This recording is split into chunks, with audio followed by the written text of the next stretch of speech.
ladies, go out and get your mammograms. We want to make sure this is Breast Cancer Awareness Month. You're going to see a lot of parades and events and walks and marathons and runs supporting pink. So we want to do that. We like to support our ladies because breast cancer is the now 3 cancer in women.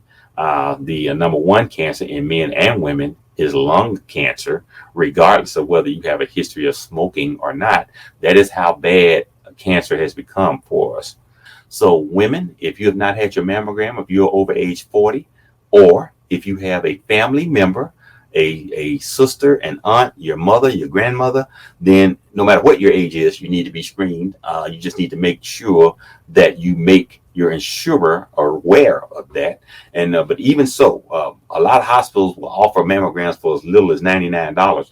And so if you have to bite the bullet to pay for that to get your mammogram, then don't hesitate to do so. Same thing with colonoscopies. If you have a member in your family, a first-degree relative that has been diagnosed with colon cancer, I don't care what your age is. Right now, the screening recommendation was 50. It is now down to 45 for African Americans to be screened. And if that person tests positive, then everybody in the family, no matter what age they are, need to have a colonoscopy and be screened.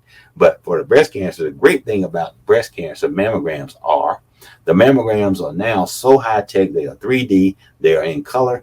It's literally like opening up your breast and looking at the tissue. So it's much easier to make a correct diagnosis. A lot of false positives that were given when they were only using 2D a mammography, 2-dimensional, which is up, down, left, right.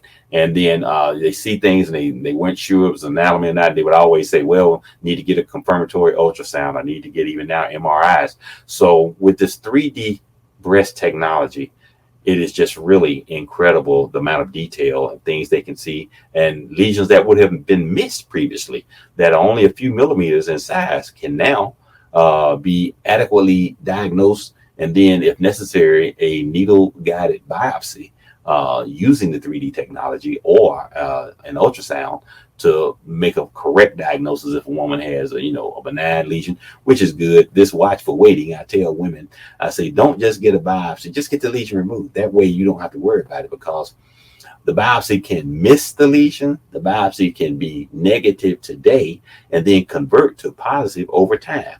They're going to say, well, instead of you getting a mammogram once a year, get one every 6 months. That is a lot of headache and hassle to decide. One, in stress. You're always concerned and worried. Every time you get a bump on, something on your chest, you're going to be thinking, oh my goodness, do I have breast cancer? And so it's easy enough to just remove the lesion. It's one step past the biopsy. One additional step does not deform the breast in any form or fashion. And once it's gone, you have the answer. You don't have to worry about that. You're worry free. So you don't have to worry about that. So ladies, go out and get your mammograms. We want to make sure this is Breast Cancer Awareness Month. Dr. MJ Collier signing off.